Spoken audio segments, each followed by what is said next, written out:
Hello, my name is Anne Teato, and welcome to episode 98 of the Psychic Matters podcast. Don't forget to like and subscribe to the show and leave a written review, because they help so much to move the podcast up those important podcast charts. And you can leave as many written reviews as you like, one per episode if you want to. That would really, really help me. Go to Apple Podcasts to do that, or podchaser.com/psychic matters. What is new this week? Well, life is going apace, is it not? It seems like time is speeding up. I'm still travelling back and forth to Ireland, so things are very, very difficult there, and it's all just awful. So I'm trying to keep as buoyant as possible and not think about it, really. Instead, I'm busy planning some amazing courses to teach you next year online. So do check out my website, anneteato.com, go to events, and you'll see that I'm teaching a really exciting mentorship program. The tools needed for remote viewing in psychic detection, where I'll be helping you to explore psychometry and dowsing, scrying, map reading, and understanding the secrets held within ideograms. So if you fancy that, details are on my website, anneteato.com. Or if you want something less intensive and more experiential, you might love my new 12-month course, which starts in January, called The Traveller, where we will be experimenting with various forms of consciousness travel, looking at past life regression, astral travel, future life progression, life between lives, extended remote viewing, and all kinds of spirit-led experiences and soul adventures. So if you fancy that, details are on my website, anneteato.com, ANNTHEATO.com. Meanwhile, in this week's podcast, I'm talking to Nick Kellet, an innovator, a visionary thinker, and a seasoned entrepreneur. Nick is the mastermind behind an impressive mobile application named Deckible. It's an app that adapts to your unique spiritual path. Visualize it as having a supportive mentor constantly in your pocket, providing enthusiastic encouragement and valuable insights. Not only does it mean you can carry around an extensive collection of 500 plus card decks, but Deckible transforms into a versatile resource for enhancing oneself, for receiving coaching, and for accessing business training. Listen to this episode and find out why Deckible has become the indispensable toolkit for your daily practice. Today, I am joined in the studio by Nick Kellet from Deckible. I'm super excited about this episode because I know what Nick is about to share with you is going to blow your minds. And for those of you out there who absolutely love using cards in your daily practice, whether you love using affirmation cards or oracle cards, coaching cards or tarot cards or something in between, Nick has created an incredible product that will enable you to carry 500 plus card decks in your phone so that you have access to your personal collection of cards at all times during the day without needing to bring a wheelbarrow around with you to cart them all about. Nick Kellet, welcome to Psychic Matters. Oh, thank you. I'm going to reuse that wheelbarrow. That's so much more provocative metaphor than carrying a backpack. Yeah, that's right, because a lot of us do. We have a lot of different tarot cards or oracle card packs, and they weigh a ton, and we love to have access to all of them. Some of them we even forget we have. Tell us, Nick, what is Deckible and how can we make the most of it? Yeah, what Deckible literally is, like, we have all these decks, the typical deck fan who are like almost like the magicals in Harry Potter. They're a small subset of society at this point, but they love their decks so much. They own 10, 20, 50, 100 200 decks. And then when you have that many decks, you tend to forget some. People are almost embarrassed to tell people how big a deck collection they have. And they often end up lying to their partners. I didn't buy another deck. No, you've seen that before. So we've basically digitized that. We expect to get our songs from Spotify or Apple. We get our movies from Apple Movie or Netflix or wherever, right? Amazon Prime. We expect it on our phone. And we get our books from Kindle or Audible, or, everything's digital. And the poor card deck got left behind. And the reason for that is because it's more intense experience. Books, movies, songs are passive consumption, right? We read, we listen, it's coming to us from the creator. Whereas a deck is actually a participation, it's an experience, it's an engagement experience. So it's a good deal harder to create an awesome card deck app. And lots of people have tried and made lots of not so cool card deck apps. They lack the feeling. Like everyone in this space is, as touchy-feely as you can be, right? And so if the experience isn't touchy-feely, guess what? If you don't feel anything, you don't love it, you don't use it, it falls out of practice, you don't use it every day, and you stop using it. And lots of people have bought and used some tarot deck apps and ceased to use them. And what we've created is something that you won't want to cease to use because it's fun and engaging. And it's really the first app. We have 500 decks on Deckible, and that's only going to keep growing. And so the randomness and variety and the inspiration that comes from having 500 decks, and we do mixed readings. And mixed readings are awesome. Everyone loves mixed readings, but they're a pain in the butt if you've got a physical deck. Because who wants to mix up 2 or 3 decks and then go and unpick them afterwards? Not just to mention they're heavy. And we can just go, oh, shuffle this deck, take that card, give me 3 cards from here, shuffle this deck, give me some cards, and mix it up. What does that mean to you? And what does it say to you? And what does it make you feel? And because it's all about taking you inwards. So that's really beautiful. I love that, actually, because you can layer up the meanings of different cards. I think that's fantastic that you can pick and choose from different decks. That's amazing. Right. And have you heard of the Aliman Tarot? No, tell me about the Aliman Tarot. The Aliman Tarot is the best-selling Kickstarter tarot deck ever. Sold 22,000 or something copies at first pass. Wow. And it's a deck of 130 cards from 130 decks from 130 creators, something like that. Wow. So I heard of it before it was launched because I'd already bought stuff from this guy, the creator of the deck, because he just curated it, right? He didn't create it, he curated it from all the content that already existed. It was just assembled into one deck. And so I backed the project, and then I was part of a Facebook group, but the actual print production, everything was a long way off. People were too excited, the idea of all these mixed decks. And so people in the group started saying, hey, I want to take this deck of mine and break it up, and I'll mail it to people. So what will you trade me? So people were trading cards from decks and posting them to people. I mean, it's a very inefficient, expensive process to send a whole deck into 10, 12 different envelopes and mail it to different people. And then it's an exercise of trust for those people to receive back that, I'll send you this, you send me that, and it's all going on. But there was such an excitement and buzz because people wanted this.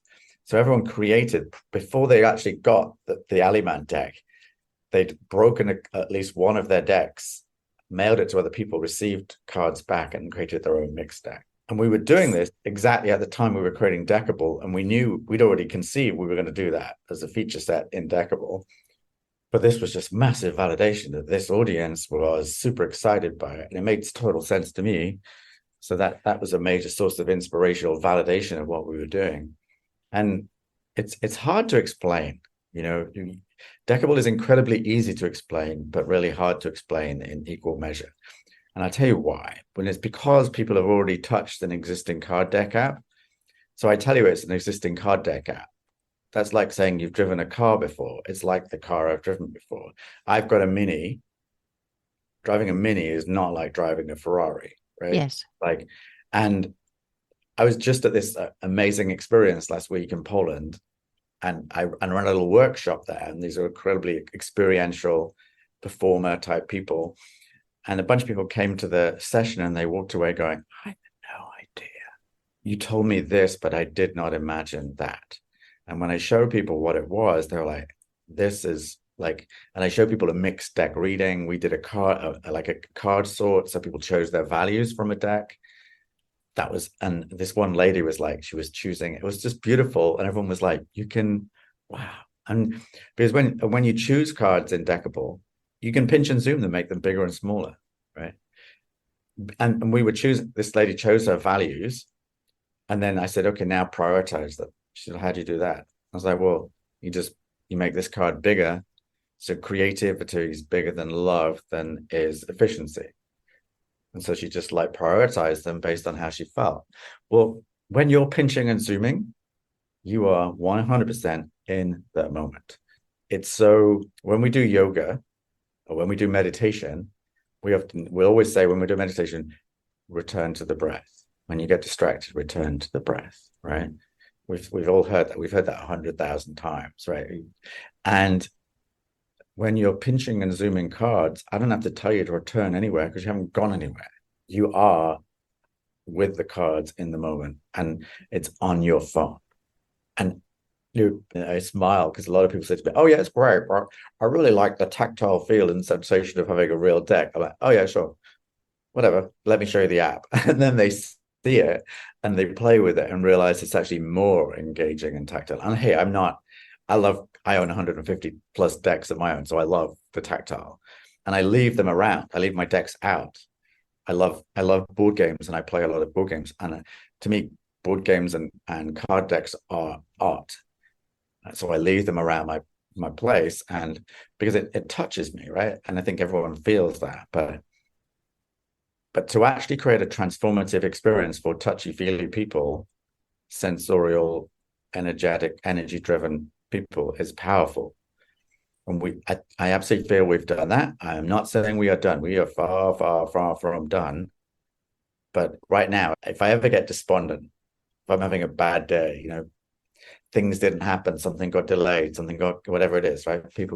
Things happen, right? I just sit down with Deckible and I pinch and zoom. I pick a random card deck and I just draw from it. And I'm like, this experience is really what we set out to create. I remind myself, because life, can deal you lemons on occasion and you get some bad days. And what we've done is phenomenal. Like, to have 500 decks I'm an eternal optimist, an optimist in the extreme. I don't see the obstacles. Usually positive energy and enthusiasm passes through most obstacles, right? Sometimes you just keep hitting the same obstacle and eventually you just either wander around it or over it or through it. But to get the first 50 decks on Deckible, to get the first 10 decks was like, it's like trying to sell a fax machine. Right. There's no one to send them to if you've got, like, when everyone's got a fax machine, everyone wants a fax machine. But when no one's, and I didn't really anticipate that, but it was really tough. And we got to 10, it was like, okay, suddenly we got to 50, and then 100 was easier, and suddenly we were at 250. We set a goal of 100 for the launch, and we got to 250. We're now at 500, and that to me is like insane gratitude of like, I have now got 500, probably 1,000 artists who've trusted us with Deckible, who have got decks in the works, they've used it, they're using it, they're involved in it, and it's phenomenal because we get insanely awesome feedback from people. What sort of feedback are you getting, Nick? Oh, like one person uses it. She's never meditated successfully, and now she's done she's nonstop. She's used it every day since she started using it. She's integrated Deckible into her daily practice, and this person's like sent me so many DM messages of like, oh, this doesn't quite work, oh, that would do, this isn't. And so we just grab all of that, and the product gets better and better as the suggestions. When you can sit there and look at a software product and think, well, we should do X and Y, but when 10 people tell you something who are actually using it, that's I don't need to make any choices anymore. My job now is like thinking about where to steer the ship Yeah. but the voice of people. And I just say to people, just join. Don't don't assume it's perfect. It's not. This is a massive project. It's getting better and better. But get on board, get a voice, drive join us on the bus and help us decide where the bus is going. Yeah. And bring And your that's decks. beautiful, isn't it? It's community built. Well, obviously you've built it, but it's influenced by the Right. users and you're trying to produce what it is they require. And it's an ever evolving business, I feel, because Yeah. spirituality ever evolves and it doesn't ever stay the same. But Nick, just go back a little, if you will, for those people who want to imagine as they're listening to this episode, you've talked about, let's just say, a tarot card in your pocket. Yep. It's the size and shape. It comes up on your telephone screen exactly as the size and shape of your telephone. You've Yep. spoken about the pinch and squeeze and Yeah. making Yeah. it bigger and smaller. But there's a lot more to Deckible, Oh, is there not? Because absolutely. there's Yeah. journals, there's Right. affirmations, there's sound. So Right. can you, if somebody was to pick a card for the day, what would it look like? To try to describe, if you can, that user Yeah. Yeah. Okay. experience. So firstly, this is what you asked me. You just asked me, what have I learned? Randomness was not something I perceived to be as important as it was. And so you can shuffle the deck. And shuffling is really important to people who use physical decks. So the way we shuffle the deck, it isn't just like if lots of software products do a faux shuffle, that the cards jiggle a bit and you're going to get the card you were going to get anyway, but it said it was a shuffle. Here we're shuffling the deck and you can see the cards are like shuffling. And then there's a stop button. You can play now and you can interrupt the shuffling and then that will influence what you get. So you're actually in control of the shuffle. And then that's one example. People can choose at random 1, 2, or 3 cards. Because a lot of what we've discovered is people want to just start their day with my daily ritual, my daily practice is I want to draw 1 card at random from a deck, or 3 cards, or 2. Everyone's different. Nothing's right and nothing's wrong, and they're all wonderful. And so, and even in Deckible, we can choose there's a random deck button. So I remember Get Lucky on Google, the button no one uses, but you can choose a random deck. And if you've got a lot of decks, that's important because the decks get forgotten. And it's like trusting the universe is going to bring you the message of the card you need today from the deck you need is this, right? Yeah. And at any point in Deckible, you could always choose the deck, choose the cards yourself, or let Deckible choose. Right. And to have mixed that up in one, because there's the whole spiritual divination side of things, and you can use card decks for decision making, like prioritization, choosing, ideation. There's so many ways to influence what you choose. But then as you mentioned, like a card deck is actually incredibly limiting in a very cute, adorable way. Card decks only have 2 sides to a piece of paper, right? Front and back. And then that's why we have a separate guidebook. Because if I would have put the guidebook on the 3rd side in the real world, if I could have 3-sided paper, but I can't, digitally we can. We don't have a guidebook because the guidebook is what we do. It's woven into the deck. So you draw the card. Oh, look, I've got the hangman. What does that mean in this deck? Flip it over. I've got the guidebook. Yeah, it's brilliant. Remember the Mash's Smash advert from way back in the... Yes, yes. There's kind of robots. I can't believe people are actually smashing up their potatoes. And it's Yeah. like, I can't believe people are actually using a guidebook and not looking up. Because I guarantee you, 80% of people do not look up the meaning of the cards. And if there's other people around, there's this huge pressure.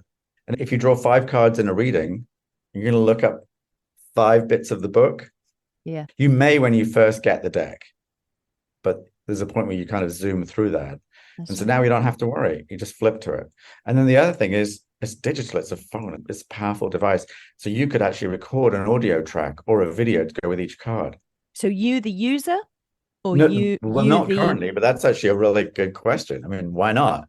Yeah. I mean, that's an amazing. I haven't actually heard that suggestion before, bizarrely, but no, I haven't.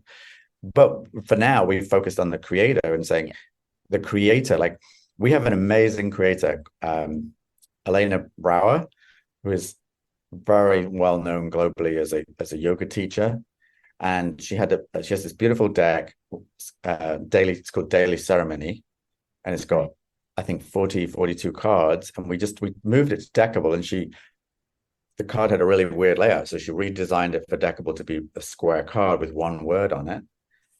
But because of the audio video capability, she decided to create an audio track for each card. So it makes say, what card did I draw from her deck today? And I should play you one of these in a second. I'll try and take one out. It can say like action. Where in your life are you taking action? Where are you not taking action? How can you think about today, carry the word action with you and take it into everything you do to be more action orientated today, whatever it might say. I've made that up. Yeah. Hers is about that sort of length, and all of hers begin with the word and end with the word. She's this powerful, I mean, she is who she is because she's done this a lot. She is totally time served in the art of being a yoga instructor on a global scale. And she's published many books. Beautifully done. Amazing experience to use that deck. And it's like, that's the beginning of your meditation for today. It just keys you up, right?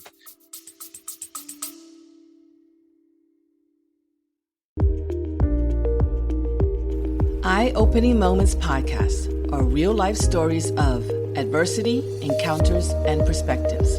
They are moments that can lift your spirits, give you some food for thought, or move you. For the introspective mind that likes to reflect, discover, and find solutions or meaning in a complex life, listen to Eye-Opening Moments podcasts. Yeah, that's really beautiful. And then speak about the audible side of things. Speak about the journal side Okay. of things. So basically, the key, when you enter Deckible, and it's unknown to you when you don't know what Deckible is, but the first time you land on the home screen, what you don't realize is below the screen is a timeline of everything you've ever done on Deckible. So we never forget a reading. So when you drew cards on Tuesday a year ago, these were the cards you drew. How many times have we taken photos of cards we did in a reading? Loads of times. And when I've read people online, I send them photographs of the cards that have been pulled. But it's impossible, pretty much, given how many photos we take, to go back to find that reading. Totally. And what were you feeling at the time with that reading? That's what gets lost more than anything. And with Deckible, that's where the journaling kicks in, right? So we have the timeline. On Tuesday a year ago, I picked the Hangman and the Hierophant, and then what did that make me feel? How did I interpret it on that day? So I've got a free form journaling section where I can type or just talk to my phone about what I felt about that. And in the middle of that, I can flip to the guidebook. It's all woven in. It's beautifully integrated. That you don't have to use all of this, but you can use it all. And everyone will use it differently. And that's the magical part of it. And so we talked about journaling. There's also meditation. There's a meditation timer. So you can pick a card and then start the timer, choose where you want to journal for, 5 minutes, 20 minutes, whatever you want. And then you meditate. It saves away the card, especially in the timeline, to say you did that. So you got proof. We at the moment, and we haven't got any alerts in Deckible. It's just you turn up with your positive intention to turn up every day to use Deckible. And so I call that's like self-guided. It's a self-guided practice. If I turn up and I remember I told you about that lady that meditated every day. Yes. 100, 200 days now. That is self-guided. There was no alerts, no alarms, no reminders. That's, in my opinion, 100 times more impactful. That is practice where she's committed to the art of practice. But life is incredibly busy and chaotic, and it's hard to do that. So we use, if I didn't use alerts and reminders, I would have forgotten that we had this podcast today, right? Well, exactly. Me too. That's what our calendar is for, right? That's right. So a calendar is a guided practice to make you turn up to an event.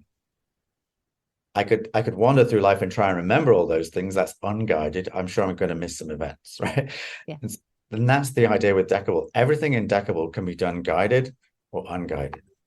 Right. Guided journaling is where there's a question. I'm asked, I'm given a prompt, whatever that might be. Reflect on your relationship with your children, what happened today? How did this make you feel? Whatever, there might be whatever the deck is, because the deck can be incredibly specific, and the prompts in that deck can therefore be incredibly specific to guide you down a path. It could be a shadow work deck, for example, right? Or it could be, an affirmations and gratitude deck, and it's going to ask you a prompt about that. That's guided. Unguided journaling is a blank page. We can meditate without guidance. That's just silence and a timer, or you can listen to something to be guided through that process. So it's amazing what we've learned about how we can actually help people create a toolkit, a companion for their journey into daily practice. And I've been describing this since the whole essence of the timeline in Deckible. I call it my done list, not as a do list. Do list is what I've got to do, but what I've to done is as important, if not more important, than my to-dos. And to done is more important because you can congratulate yourself. You can pat yourself on the back and say, look, I value myself.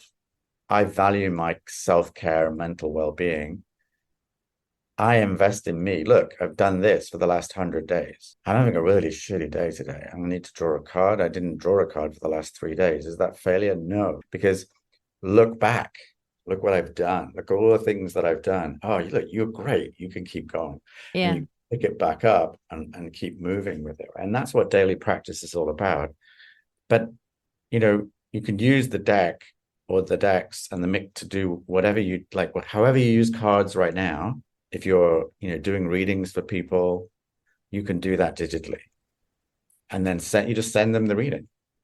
You share the reading. And that person can get the reading without being on Deckible. They can even have those cards and the reading inside Deckible if they want to. But it's slick and easy and efficient. And then if they want to buy the deck, they can, to create their own readings or get access to the rest of the deck.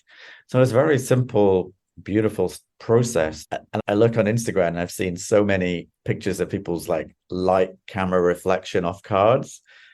The cards look horrible. Yeah. But digitally, it's pixel perfect. There's no horrible shadows. It's just right. They don't get dirty or smudged or torn at the corners. That's the thing. And you do different shapes of cards as well, do you? Right. Do you not? Yeah. Yes, and that's one thing people have not used a lot of, and this kind of things which quite surprised me. We have a beautiful hexagonal deck that I love. It's called Heart Space. Beautiful deck. We have quite a few round decks, but you could actually create a tarot deck, which is just literally the outline of a shape. You don't have to have rectangles. Yeah. You could have the hanged man just being the hanged man. Right. As a cutout shape, like a sticker, Yes. And then you bring in several cards, they lay over each other, and you create this beautiful collage.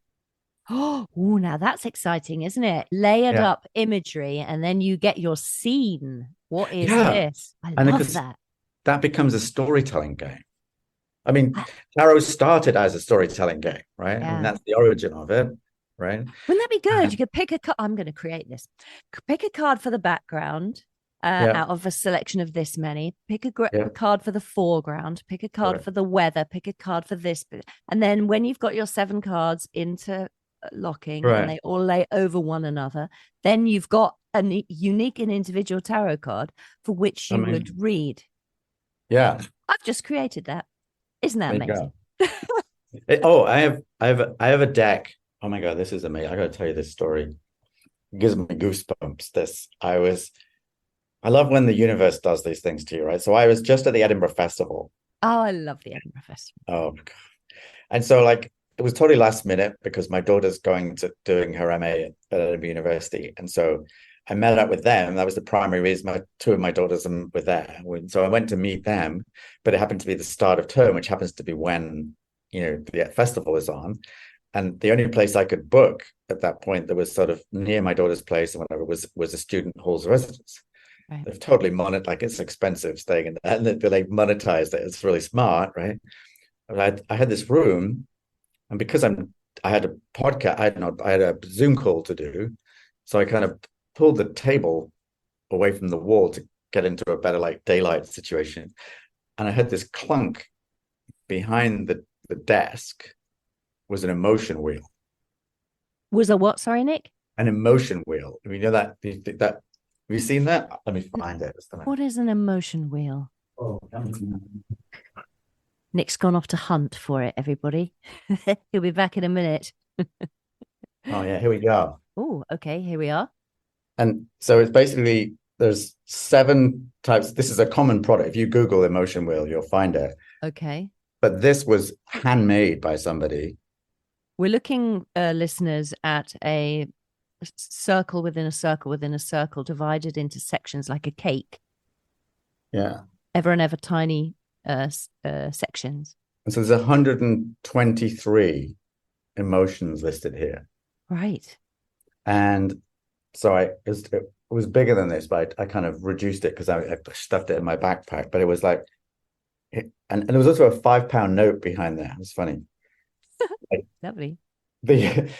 And so this came out of it, and it made me think, and it made me decide I'm going to turn this into a deck, but it's actually going to be like Venn diagrams, like circles. So I can bring the emotions onto the screen in Deckible. I can overlap them, and they're transparent. Yes. So the colors combine. But I can say I'm really fearful right now, so I make fearful bigger. I'm a little bit curious, but I'm very angry. Make this bigger, right? So you can express yourself visually with this deck. Brilliant. And it's just like, I love Venn diagrams. I have a history of doing stuff with Venn diagrams. And then here I am, the emotion wheels, discovering it. It was just, I don't know, I love walking through life where curiosity keeps you opening the door and opening the door and opening the door. Yeah. Yeah. And I was meant to pull back that table to find that. It probably fell down when whoever was the last student in that room, forgotten it, where they've lost that wheel now. They're probably off on their journey of the rest of their life, right? Yes. Incredible. Yeah. Things are meant for us, and they drop into our lives in the most extraordinary way sometimes. So why, Nick, you are in your background, your own personal history, a board game designer, an entrepreneur. What inspired you to create Deckible in the first place? Well, I mean, there's a long, complicated story to that, but I'll give you a shortened version. That I was trying to build I was exploring, trying to find what would be my next project, right?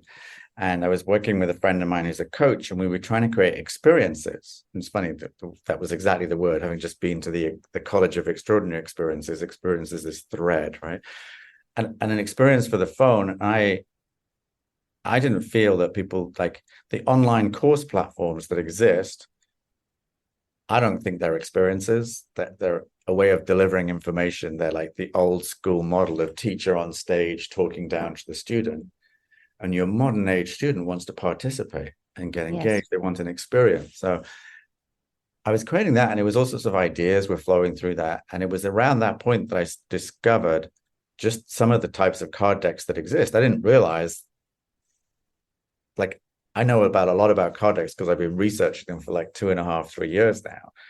And I started buying them, and I was like, oh, this would work so well on a phone and a computer, because it's like, the pinch and zoom tactile nature. And I just started buying decks then I built some prototypes of how this might work on a computer and a phone, and just the beautiful nature of laying out a spread of cards is just so visual, or drawing cards laid out in a circle like the zodiac spread. And spreads are a beautiful thing, right? That was an inspiration for me. And it was then realization, I looked at what existed, and there was not a good app. And the apps that existed were like this deck, this app, one-to-one relationship. Yeah. Well, Spotify would not be successful if you had to download a different app for each album. Yeah. Right. Yeah. Yeah, I've got the, ZZ Top app, and this app and that app. And no, I want to choose in the moment what I've got. And so why didn't that exist for card decks? And so that was the simplest idea, was like, let's do that. But we then said, if I'm going to do that, what would the deck want to be if it was digital? How would it be different? And that's what we've enabled. And I just think I look at, Spotify and Audible and Kindle and YouTube and Netflix. All these platforms they're universal because that's how we expect our content to be these days, right? Yeah. And even the mindfulness wellness space that we sit within is incredibly fragmented. So over, we've got Headspace and Calm over here with Yes. that. And then there's journaling apps over here with Diary One and And then there's all these different card decks, and they're separate. And there's lots of other breathing apps and like coloring apps, and it just goes on and on. And we were, what if we put all that together around a timeline, which is your done list, your journal entries of what you've drawn, and that becomes your daily practice. Yeah. And that's the magical thing, is it's card deck centric, but you don't have to be into spirituality, or you can be. And some people are both. There's plenty of people who've taken the spirituality into the workplace, and some people hate it, don't need it. We have lots of workplace decks, facilitation tools for people using this in the workplace. There are people that have created spiritual decks for the workplace. Wonderful. We're all different.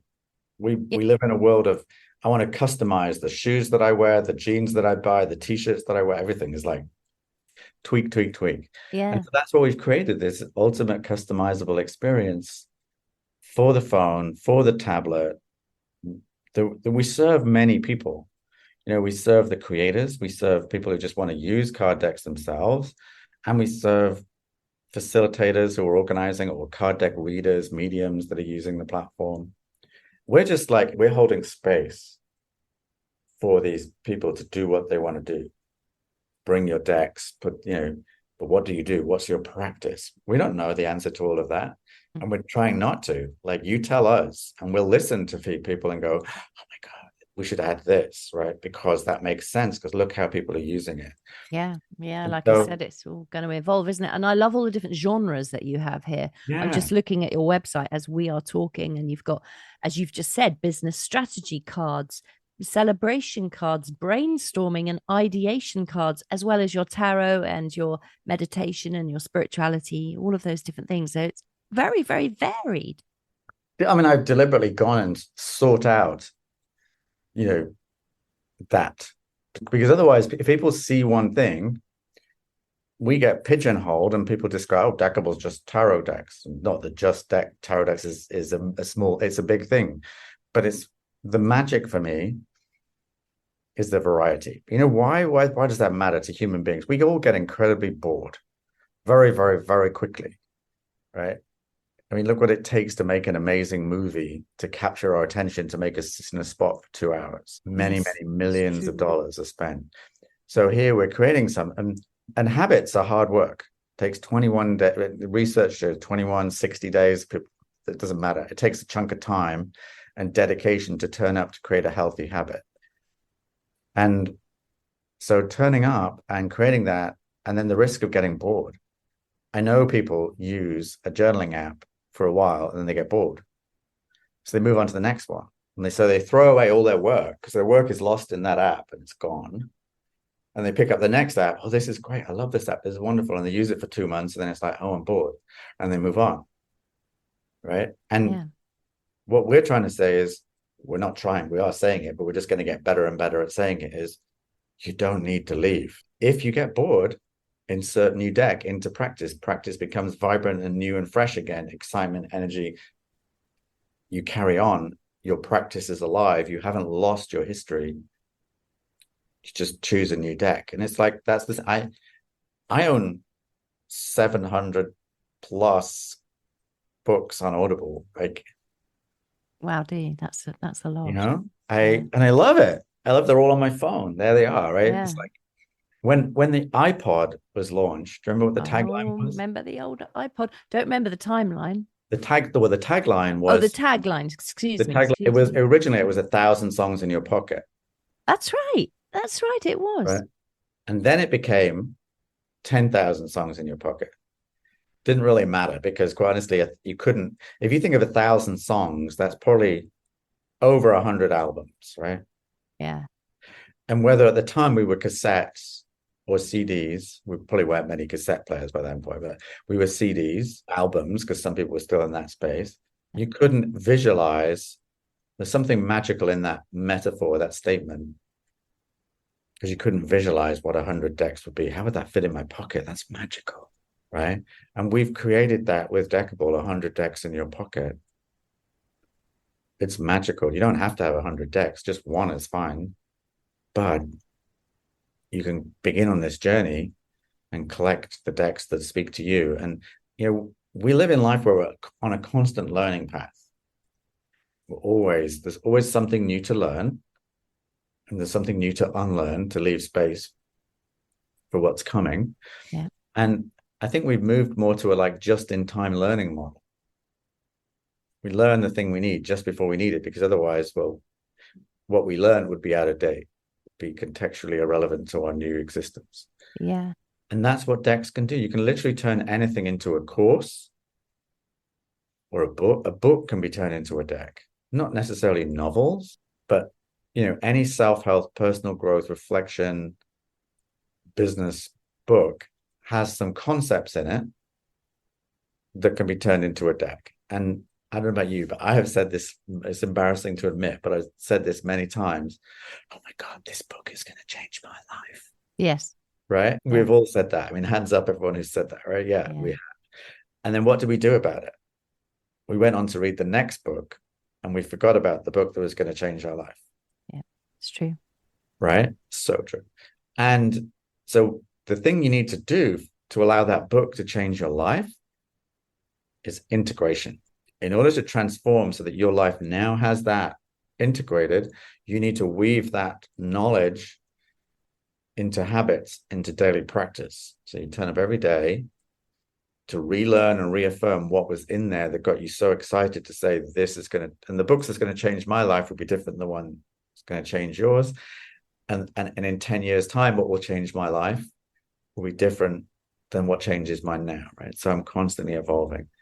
But if I want to instantiate those habits, if I take that, if the creator of that book distills it down into the most beautiful, visually inspiring deck with visuals and powerful words, and it's basically the best of the book rendered as 30, 40, 50 cards, whatever's necessary, with audio and video to let me see and remind me why this person, I'm a total Brené Brown fan or a Eckhart Tolle fan, and they want to distill that down, and I want to hear Eckhart or Brené tell me about something to anchor that learning that I thought was going to transform me. That's powerful. Yeah, really powerful. Right. And we all learn differently. And the problem is everyone projects their own biases on the world. Like if you're a reader, a fanatical reader, but you don't listen or watch video, or you don't learn by doing, you're not a kinesthetic person, you tend to engineer, not you personally, but everyone tends to engineer the way they communicate and the things they're giving to the world through the lens of the way you learn. If you can create, and this is what Deckible does a stunning job of, and this is a happy accident, was not by design, but we're there. Now we're like the keeper of this. Our job is to cherish this lucky, happy accident to make it become more and more true, because you can read, and because you can watch a video, and because you can move things around and draw and journal and meditate. You can create the experience you need for the learning style that you have to instantiate the habits you want. All that is possible, and that's like, that gives me goosebumps when I think about that. And it feels like weirdly insane responsibility to just be the shepherd or the holder of this truth, to hold that place and space for anyone who wants to create. And it could be just, you could literally come to Deckible and create your own deck for your own use, or you already have a deck and you want to monetize it, and you want to make your deck accessible to more people, right? It's like postage has gone nuts. We live in a big world where everyone can find your stuff and they want your deck in Australia, but you live in the UK. So what do? You pay $40, $50 to ship that? Do you store stock in each country? Yeah. Like digitally, you don't have to, and you put it in your pocket. And this is a really, like, we have some ingrained things beneath our societal beliefs, and people print and want to love their card decks, which I'm a big fan of. But I ask this question to people a lot. It's like, when you need your deck, when you've had a shitty moment and you want to re-anchor, or you want to just, whatever your ritual is to reclaim your sanity in that moment where life's dealt you something you didn't want to receive, and where you want to be incredibly grateful for what's just something amazing's happened, where's your deck? Very likely it's at home, but I guarantee you this is in your pocket, fully charged, right? And so this is your metaphoric church, that your rituals and practices are designed in here for you, and they're in your pocket, and you can do all of that on the go wherever you are. And it's cool because if you think about it, if you're a medium and you're doing readings for people, you've got it, but the people you've done that for get to carry your reading on into their life and their daily practice. It's beautiful. It's a portal to a new way of life, is it not? I think so. I mean, I think we're, sadly, I'm torn as a technologist, because I love what the good things that tech has done for us, right? Mm. But tech has also done some bad things for us, and I think, like, doom scrolling is a scary word, but we've all done it, I think. And I kind of think of Deckible as design your own distractions. I love that. You choose. Being distracted is wonderful. It's a joy. But make sure you're driving the distraction bus, not Facebook, Google, Instagram. And that's what we've created. So, like, people can say, don't use this device, right? Tech is bad. Let's get off. Like AA. Let's go cold turkey. Yeah. You can't cold turkey on this thing. Otherwise, you're going to be lonely and depressed, because this is how people connect with you, right? Yeah. But how we use the technology for good is by creating healthy daily habits and turning up, and not doom scrolling. It's about designing your own distraction, which is a case of just choose your decks that speak to you, for your needs, for your world, everything that you need. Design it. And if it doesn't exist, design your own deck, right? Design the practice you need for you. It's brilliant, Nick. It's so brilliant. So people listening, they want to, of course, they want to go straight to Deckible. What is the website? How do they sign up? What's the cost? All the rest of it. So basically, it's Deckible, IBLE, like audible. You can find the app on Google Play or Apple App Store.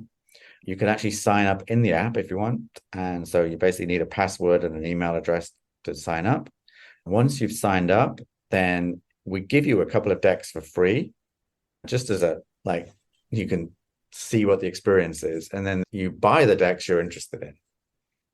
And then those decks, you download them. So if you buy the deck, it appears in your timeline. There's the deck you just bought. You click on it, it'll download for the first time onto your phone.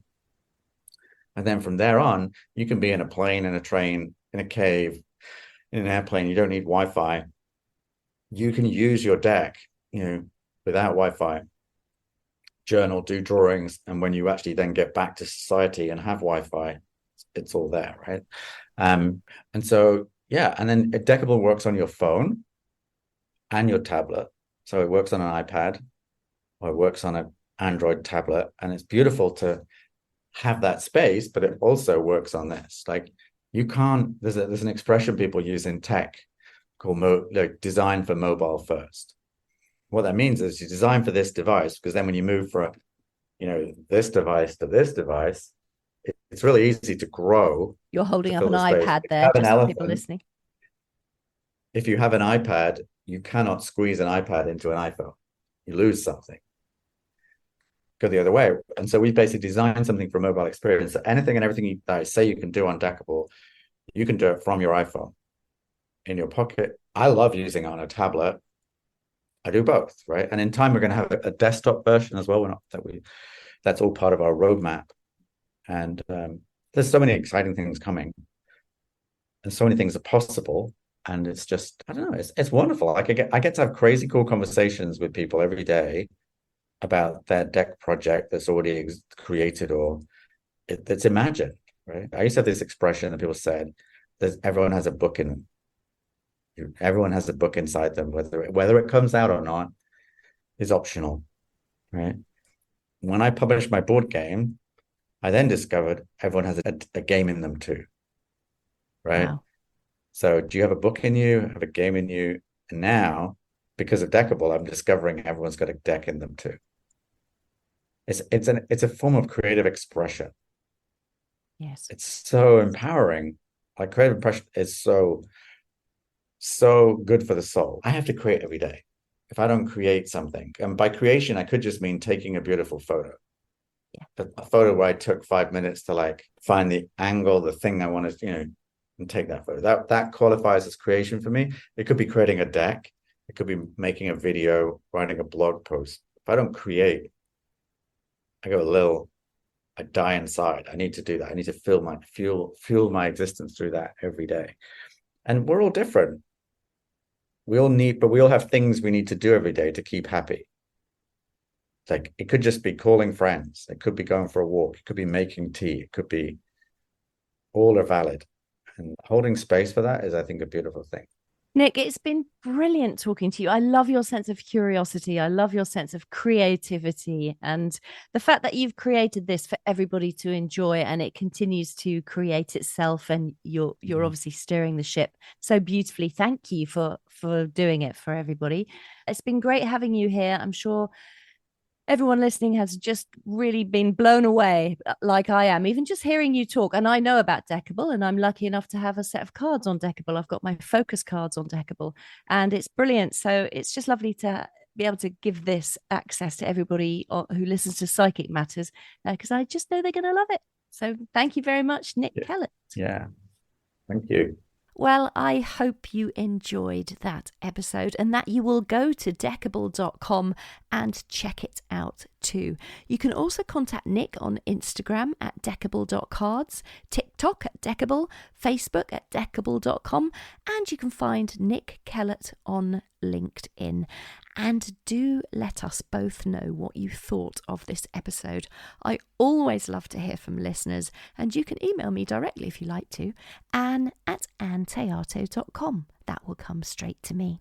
As with all episodes, Psychic Matters is a deaf-friendly podcast, and I have a full transcript available on my website. Just click on the podcast tab, plus links and URLs to everything mentioned. And there are links there that will lead you directly to Nick Kellet and his work. And if you're driving and can't write down all the links mentioned, go to my website instead. It's all written out there for you. Feel free to join my mailing list also if you want to while you're there. I only send 2 emails a month and only when I release a new podcast episode, which is twice a month. And in that newsletter, it tells you all about the new podcast I'm releasing. And I also mention any courses I'm teaching in that newsletter too. So you can keep up to date with what I've got on offer coming up over the next few months. That's if you want to learn with me. I'd love to see you in class. I'll be back in 2 weeks' time with another exciting episode. Until then, happy card pulling. My name is Ann Teato, and thank you for listening to Psychic Matters.